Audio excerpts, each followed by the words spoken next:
So this video introduces you to the basics of titration curves. We're going to spend a lot of time in class looking at them, doing calculations for them, and so on and so forth, but it gives you a basic idea. So to do titration curves, we obviously need some sort of indicator to let us know where we're at. You can use color indicators to let you know when you've reached your endpoint. There are lots of indicators out there that give you lots of different colors. All indicators work the same way, however. They are going to bond with H plus or unbond with H plus, and as a result, the bonding scheme is going to change. So here's what I want you to notice. Here you've got the colorless version in acid of phenolphthalein with an H bonded to this O on the end. Here you've got the pink version in base. That H has been removed. It bonds with water, and we've changed the bonding scheme. So here now you have a double bonded oxygen where before you only had a single. As a result, we've got to rearrange the rest of the bonding schemes all around this ring. Notice the difference. And as a result, it's the change in where those double bonds are located that controls what color you wind up seeing because of how the molecules interact with light. Here's another example of methyl orange. You can see that here is where the hydrogen is going to bind. So we have a double bond across this pair of nitrogens, but now we only have a single bond because of the bonding of the hydrogen. As a result of changing where this double bond is, everything changes all the way around this ring as well. And so the change in this bonding scheme results in the interaction of light in a different way, different wavelength absorption and so forth, and so you see a different color. There are lots of different colors in lots of different ranges for indicators, so you want to make sure that you pick the right indicator for the transition point that you are interested in. You can also measure so reminder, in a titration, you're taking the indicator in typically the acid, you're adding it base to it, and when you've reached the equivalence point just beyond that, you're going to get a color change, so that one drop that sends us beyond the equivalence point is enough to let us know the titration is over, and you've got your volume of base then to use to figure out the concentration of your acid. You can also use pH meters to control or to follow how the pH is changing. It's going to use the number of electrolytes in solution and convert that into pH. And as a result, we can create titration curves where you have a graph of pH on the y-axis versus volume of titrant, again, usually a base on the x-axis. So as you add the base, you're going to see pH is going to start to go up because we're neutralizing the acid. It's going to happen slowly at first because there's a whole lot more acid than there is base. But as you approach the equivalence point, you're going to see that you're going to get a very vertical line that changes pH quickly.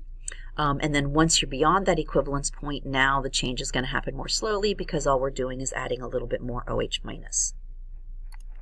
So here's a typical titration curve between a strong acid and a strong base. So I'm going to show you several different examples of curves. We're not going to worry about calculations too much or at all in this video. We're going to save that for class conversation.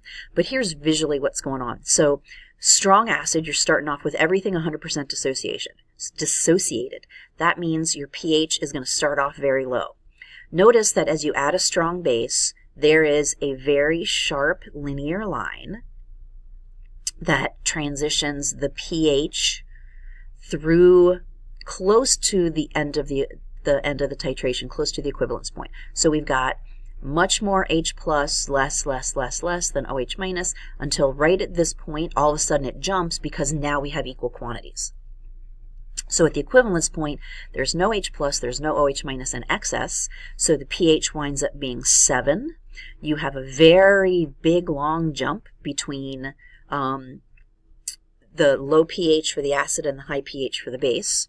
But then once you go beyond that equivalence point, once again, the pH starts to increase more slowly because you're adding a little bit of OH minus. There's no H plus around.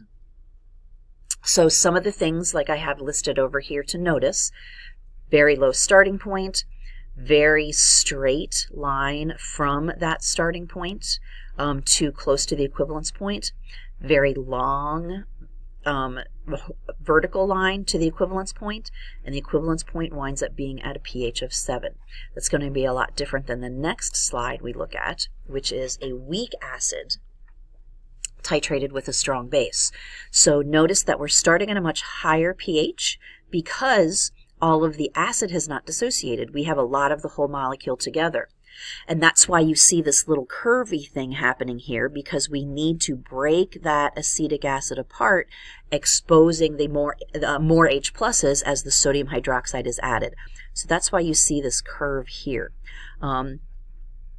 It starts to increase relatively quickly after that, and then your equivalence point is not nearly as well defined in terms of a vertical line, and also the equivalence point winds up being above 7 because hydrolysis is going to take place. So remember, at the equivalence point you have these acetate ions that are the conjugate base of a weak acid. So these acetate ions are going to react with water, reform the acid, acetic acid, and that means that what's left from that water molecule that the acetate ion reacted with is an OH minus. So above, or the equivalence point winds up being above 7 because of the presence of that extra OH minus. This slide just kind of summarizes those ideas a little bit. In order to figure out what pH you're at, because you have a weak acid and base, you have to set up ice charts. You have to calculate the H minus concentrations, the HA concentrations, and then at the equivalence point, because of hydrolysis, you're going to have to do the reverse KB calculation in order to figure out what your OH minus concentration is. A lot of good examples on the U of I website as well as in your book, and like I said, we're going to do a lot of conversation with it together in class, do a lot of examples as well. So here's just kind of a quick visual of how you have different strengths of weak acids and what their titration curves look like. The stronger the acid, the more it's going to resemble HCl. As it gets weaker and weaker, notice that it starts higher and higher and higher. It curves a lot more. You don't have a whole nice vertical point where your equivalence point happens. We're going to stick to stuff looking down here. It's going to be difficult for us to appreciate what's going on here, but you're going to see a bunch of different examples. All right, so switching gears a little bit, here we've got now a strong acid titration with a weak base. One big thing that I want to point out to you is that the equivalence point is going to happen below pH 7 because you've got hydrolysis in the opposite direction. So now you've got the conjugate acid of a weak base that's going to react with water and create more of that base molecule, leaving extra H pluses around, and so you're going to have an equivalence point that is below pH 7. So that's some of the differences that you're going to want to take note of as you look at different titrations. Here's the same idea, a weak base with a strong acid, but instead of titrating with the base, we're going to titrate with the acid. So you can see as we add more acid, we start with a high pH because we're starting with the base in the flask, and as we add acid, the pH is going to drop. Notice that here would be a strong base like sodium hydroxide. You get the nice vertical, and the equivalence point will be at 7. So the center of this red line would be at 7. If you have a base like ammonia, it's going to be curvy at the start, less of an impact of the OH minus, so the pH is going to be lower. Like acetic acid, you had that curve there because we've got to break down the molecules that are still together, and your equivalence point winds up being below 7 because of hydrolysis. Titrations of polyprotic acids look a little bit different because you've got multiple equivalence points. So you can see we lose one hydrogen at this equivalence point, we lose a second hydrogen at this equivalence point, and you can use calculations all along the way to see how those things are changing and how the pH is changing, and we'll get into calculations soon. One thing that is most useful is the Henderson-Hasselbalch equation. Again, I'm just going to intro it here because we're going to do it much more in depth in class. But basically, it's a shortcut way of figuring out what the pH is going to be. So this is the equation for Henderson-Hasselbalch. pH is equal to pKa, so we're taking the equilibrium constant and converting it into a p-value, taking the negative log, and adding then plus the log of the ratio of whole acid to acid ion. You can do the same thing with bases, except obviously you'd use a pKb and you'd wind up with pOH. For the halfway point in the Henderson-Hasselbalch equation, you've got equal amounts of whole molecule and anion. So with a log of 1 at the halfway point for a titration, you wind up with the pH equaling the pKa, which is really quite nice. You don't have to do a whole lot of calculating. You can jump right to that idea. And then for equivalence points, really what you're doing is you're taking, because the moles of H plus equal the moles of OH minus, if you have a polyprotic acid, you can figure out the pH at the various equivalence points by averaging the pKa's of the two acid molecules on either end of that titration. And again, we'll do examples in class. So what indicator, here's just a question we're going to finish up here. What indicator would you use to help you titrate carbonic acid with KOH? Because carbonic acid is weak, it is going to result in a pH higher than 7.